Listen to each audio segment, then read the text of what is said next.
Ashtanga Yoga, the foundational course in yoga.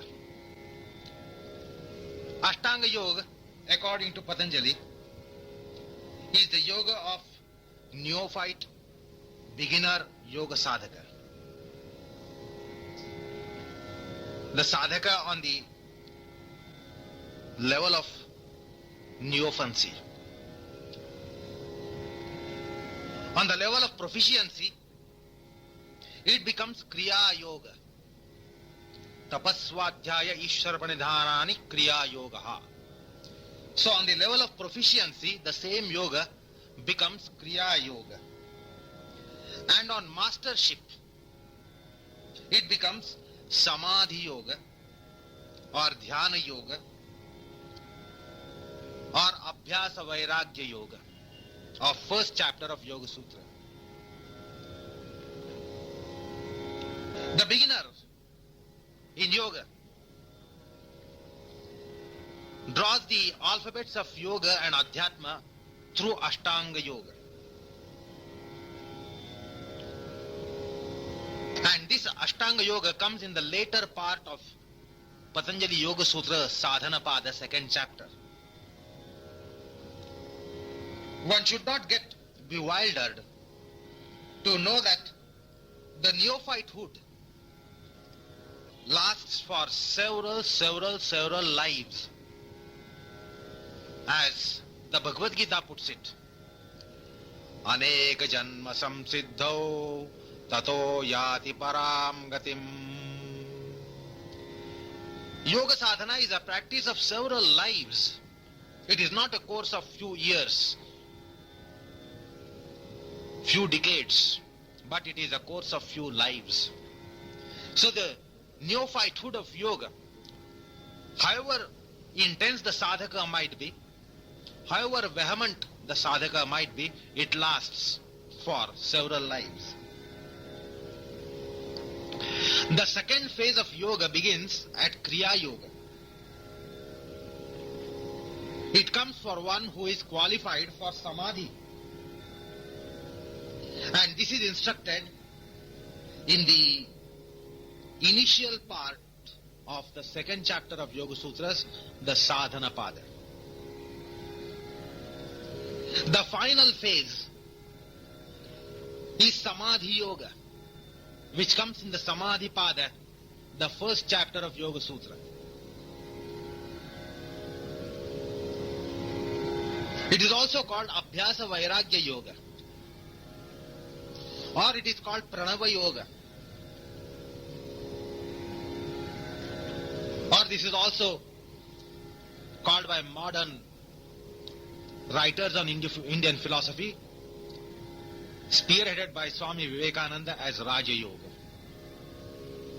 Well, there are three phases of yoga sadhana according to Patanjali. The first is Arambhavastha, called Adhamadhikari, the one who is lowly qualified for yoga, like you and me and generality. We are all Adhamadhikaris. So this is the first phase in yoga sadhana, as an Adhamadhikari, lowly qualified yoga sadhaka, a neophyte, a beginner. The second phase is called Madhyamadhikari, middly qualified. And the third one is Uttamadhikari, who is highly qualified. The Ashtanga Yoga comes as a yoga of beginner, Adhamadhikari, generality, all of us. And this Ashtanga Yoga is to be considered as the foundational course for any form of yoga, as there are several specialized forms of yoga: Jnana Yoga, Karma Yoga, Dhyana Yoga, Bhakti Yoga, Mantra Yoga, Laya Yoga, Hatha Yoga, Raja Yoga, Nama Yoga, Nada Yoga, Kundalini Yoga, Taraka Yoga, so on and so forth. Ashtanga Yoga comes as a foundational course. Ashtanga means a yoga of 8 limbs. The 8-limbed yoga. The Ashtanga Yoga is composed of Yama. the restraints. These are ahimsa, satya, asteya, brahmacharya, aparigraha. The second limb is niyama, observances. Shaucha, santosha, tapas, swadhyaya, ishvara pranidhana. The third limb is asana, psychosomatic postures, iconographic, pranicized postures, neutrality bestowing postures, and archetypal postures. The neutrality bestowing postures are Dvandva Anabhigata Asana, and archetypal postures are Ananta Samapatti bestowing postures. So asanas are psychosomatic. Then on the second level they are iconographic pranicized postures. On the third plane they are neutrality bestowing postures, Dvandva Anabhigata Dayaka Asana. Then archetypal postures, Ananta Samapatti Dayaka postures. The fourth limb is pranayam. It has certain phases. The first phase is orientation to breath, then orientation to prana, then the pancha pranic dynamics is the number 3 phase. Then in the fourth phase it is prana somatic, the body is pranicized. Then in the fifth phase it is prana psychosomatic. Then it becomes prano-mental, that is chaitik. Then it becomes prano-pranavik, that is with the om. Then it is prana-japik, and then it is prano-meditative. This is how the pranayam evolves. From orientation to breath, there is orientation to prana. Onwards there is pancha-pranic dynamics, prana-apana-vyanodana, pancha pranas, their dynamics. Then there is prana somatic, the body is pranicized. Then the prana is taken to a higher level, and therefore it becomes prana psychosomatic or prana psychomatic. The mind is pranicized. Then it is prano-pranavik. Prano-pranavik means with the pranava, the pranayam attains higher plane. Then it is prano-japika. The japa, the pranayam itself renders itself into a pranika japa. And then it becomes prano-meditative. The pranayam itself can land into meditative state. So these are the phases of pranayam. In other words, pancha-pranika pranayam, then avarana kshayatmaka pranayam, that is rajatama mala, are effaced by pranayam. They are called avarana kshayatmaka, destroying the various coats over the psyche in the form of rajoguna and tamoguna. Then there is dhyanatmak pranayam. That is the fourth limb.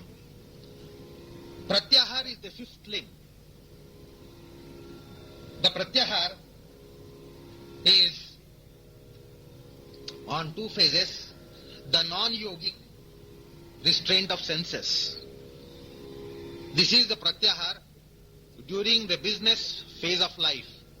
When we carry out our activities of business of life, they can be carried out with a pratyaharic psychology. Then the second one is yogic pratyahar, pranic pratyahar.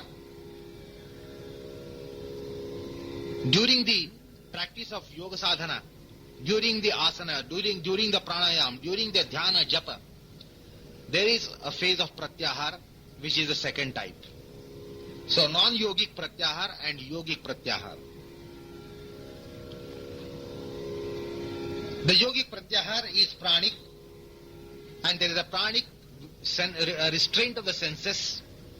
Pratyahar is restraining the senses.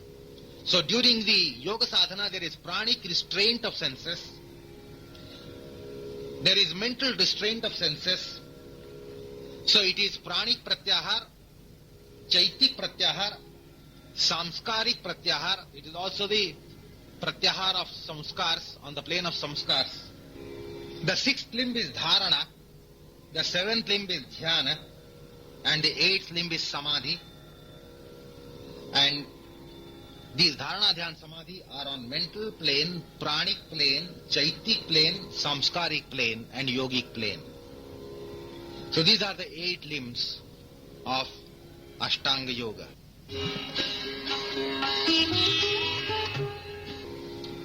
This Ashtanga Yoga is an extensive course with exhaustive syllabus, and it consumes several lives.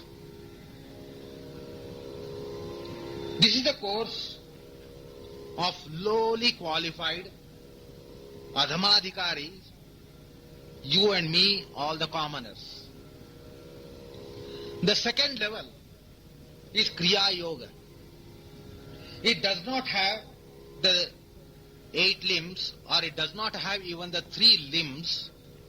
The tapas, swadhyaya, ishwar pranidhana are not the 3 limbs as they are believed to be, but it is an integral body of 3. Tapas, swadhyaya, ishwar pranidhana integrated into one is Kriya Yoga. Here is a brief description of this Kriya Yoga. The Kriya Yoga is composed of Tapa, Swadhyaya, Ishwar Pranidhana in an integrated way and not in compartmental way.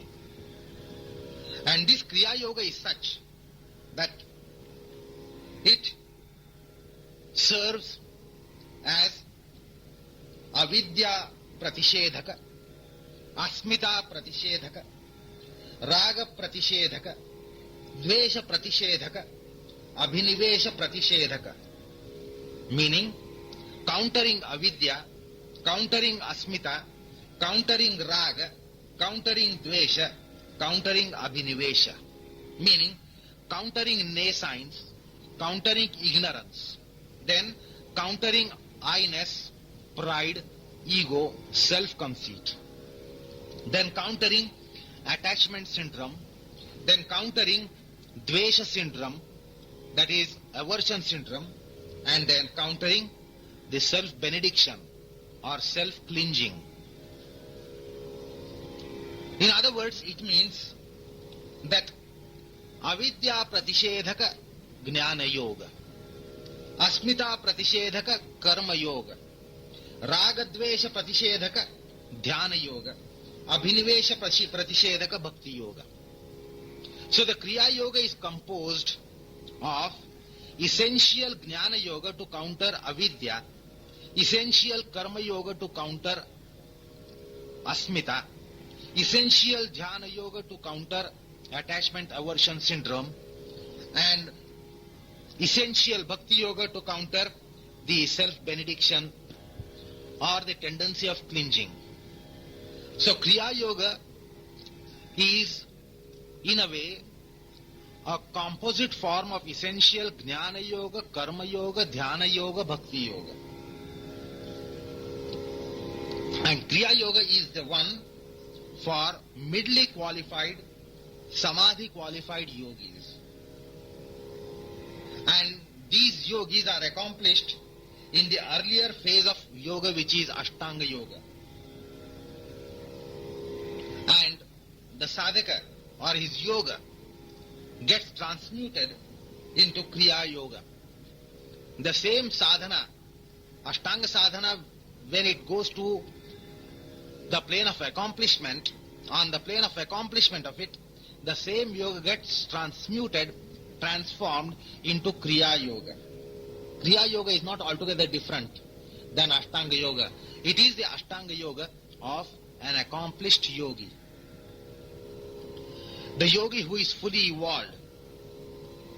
The yogi who is fully evolved in the facets and essential components of Jnana Yoga, Karma Yoga, Dhyana Yoga, Bhakti Yoga. The yogi now becomes a Kaivalya qualified yogi, a Moksha qualified yogi. and thus he becomes later Uttamadhikari. The accomplishment of Kriya Yoga makes the yogi Uttamadhikari. And his yoga evolves into final phase called Samadhi Yoga, which has two components, Abhyasa component and Vairagya component. Abhyasa Vairagyabhyam Tannirodha is the brief description of this Uttamadhikari Yoga by Patanjali in the first chapter. The degree and intensity and the caliber is Adhimatra Upaya, Atitivra Samvega for such a yogi who qualifies for Asamprajñat Samadhi.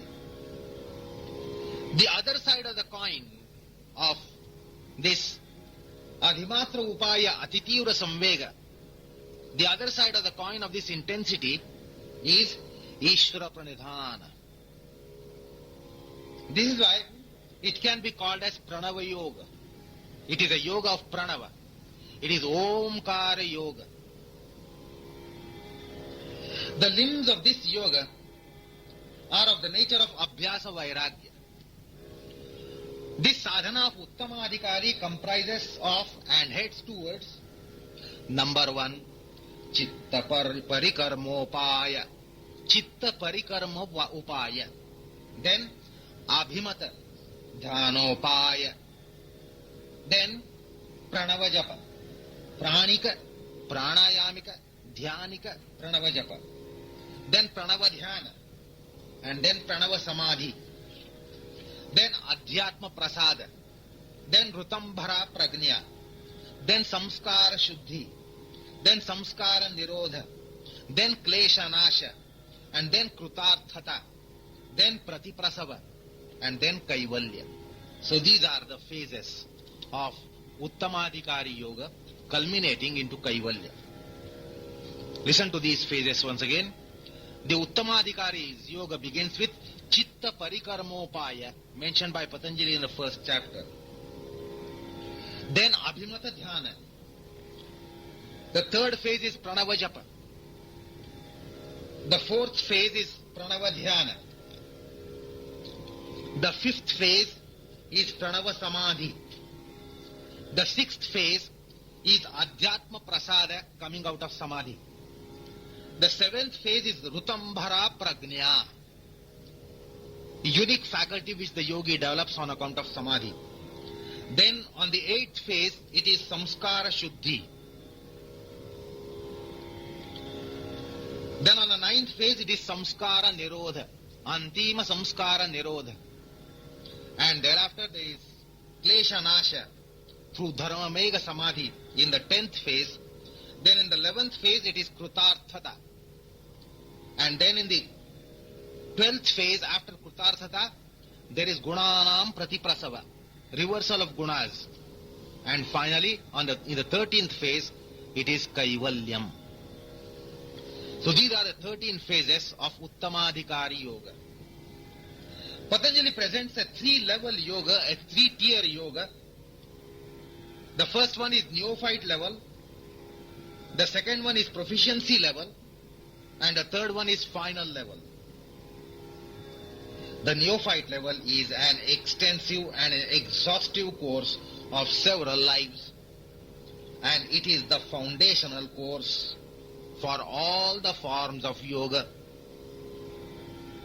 This is Ashtanga Yoga, the breeding ground and parental body to all and any form of yoga, just as on one and the same ground, in one and the same soil, we can cultivate various plants such as vegetable plants, fruit plants, medicinal plants, nut plants, natural plants, chemical plants, corn plants, lentil plants, ecological plants, and etc. and etc. and etc.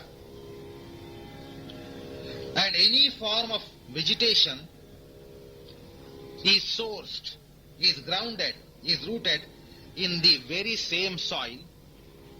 The Ashtanga Yoga is the source yoga, the parental yoga, and the foundational form of yoga for absolutely and unexceptionally all the forms of yoga. There is no exception of any form of yoga evolving without Ashtanga Yoga. And of course, these various forms of yoga are Jnana Yoga, Karma Yoga, Dhyana Yoga, Bhakti Yoga, Mantra Yoga, Laya Yoga, Hatha Yoga, Raja Yoga, Rajadhiraja Yoga, Kundalini Yoga, Nama Yoga, Nada Yoga, Japa Yoga, Taraka Yoga, and etc. and etc. All or any of these above mentioned forms of yoga are rooted in Ashtanga Yoga without exception. And therefore Ashtanga Yoga has been several times declared as foundational yoga. It has the foundational components for all the forms of yoga. And such Ashtanga Yoga is really the authentic Ashtanga Yoga. The Ashtanga Yoga which has components of all the forms of yoga is really the Ashtanga Yoga. It is not merely yoga of Yamaniyama, Asana, Pranayam, Pratyahar, Dharana, Dhyan, Samadhi. All these limbs should be such that they should be able to bestow the components of any and all forms of yoga. As a preamble to the topic of Ashtanga Yoga, it is chosen to sound few questions to a neophyte or even those who deem that they have been practicing yoga in some form or the other. The questions are: number one, why are we so miserable in practicing yama and niyama? Number two, why do we not have scheme of practice for ahimsa, satya, asteya, brahmacharya, aparigraha, the yamas, and shaucha, santosha, tapas, swadhyaya, ishwar pranidhana, the niyamas? Why do we find ourselves miserable in japa and dhyana or in any meditative sadhana? Why are we miserable there? Then, how to accommodate yoga amidst afforestation of Shadripu, the kleshas, and how to find the pathway of yoga in materialistic, utility-minded, profanic, temporal, secular, carnal, sensual outlook in life, more particularly in the present day life. So these are those questions, and as a preamble to Ashtanga Yoga, we must seek answers to these questions. If one decides to practice principles of yama such as ahimsa, satya, etc., and if one decides to follow those very, very dogmatically, stubbornly, and with obstinance, or perhaps bullheadedness, hard-headedness, if chooses to follow them very stiffly, toughly, one would only fumble at the outset and would keep fumbling before rising up. And this would happen all the time, endlessly. It might be conservative stand to say that yoga can be tried by everyone.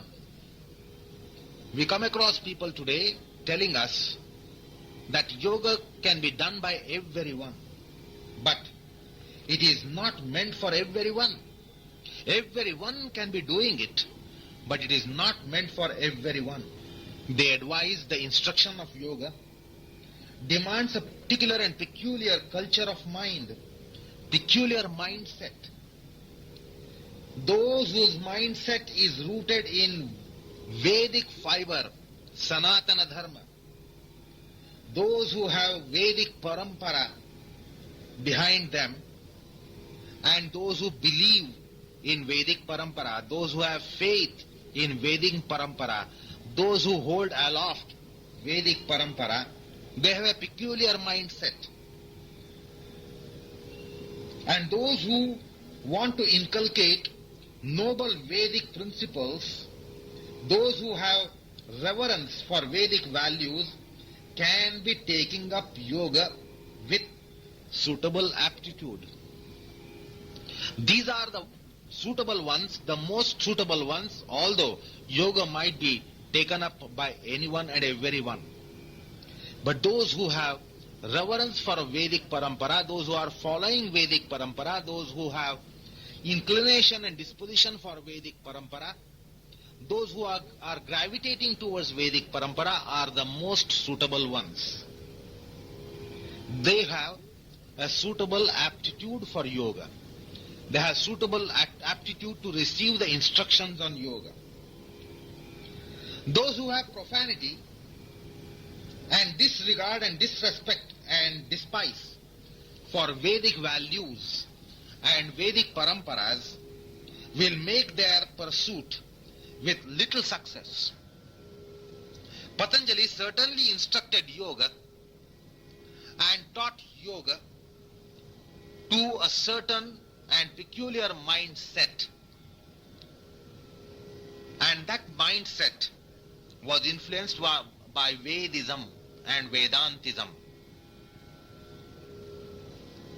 The Vedic culture, the Vedic philosophy, the Vedic religion is based on three foundational columns, foundational principles, foundational values. These must be understood first by a seeker of Ashtanga Yoga.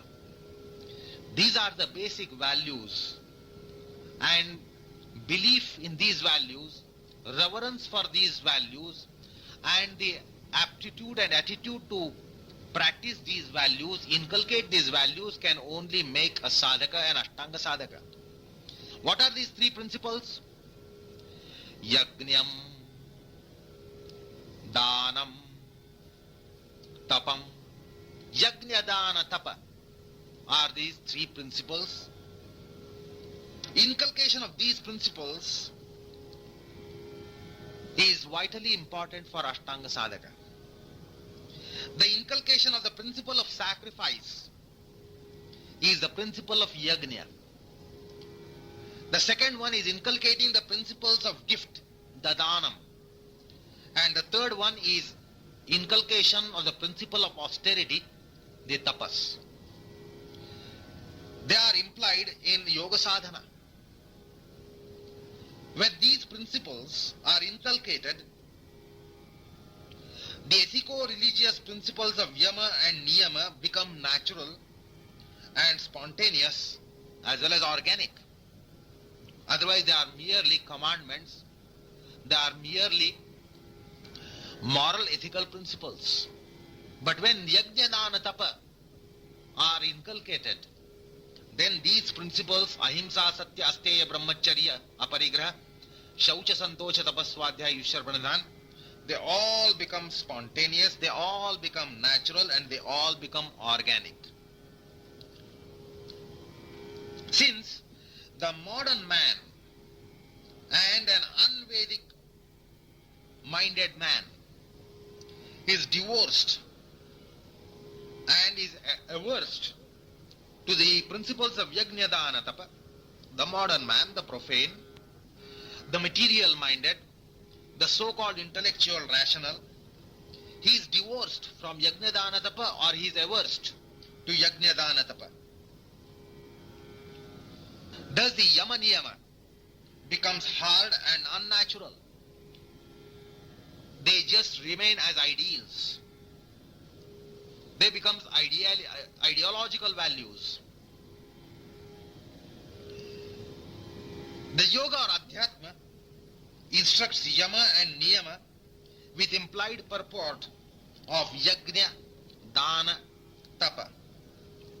Thus, to qualify for Ashtanga Yoga, one must be influenced by the triad of yajna, dana, tapa, one must be under the gravity of nobility of yajna, dana, tapa.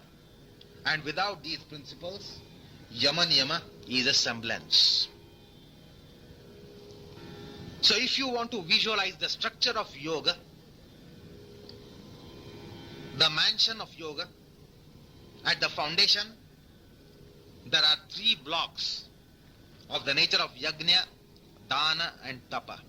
These are the three classes of blocks coming as foundational stones, foundation stones for yoga. Yajna, dana, tapa. Over the foundation, there is a structure of Ashtanga Yoga, of Yama Niyama Asana Pranayam Pratyahar Dharana Dhyan Samadhi.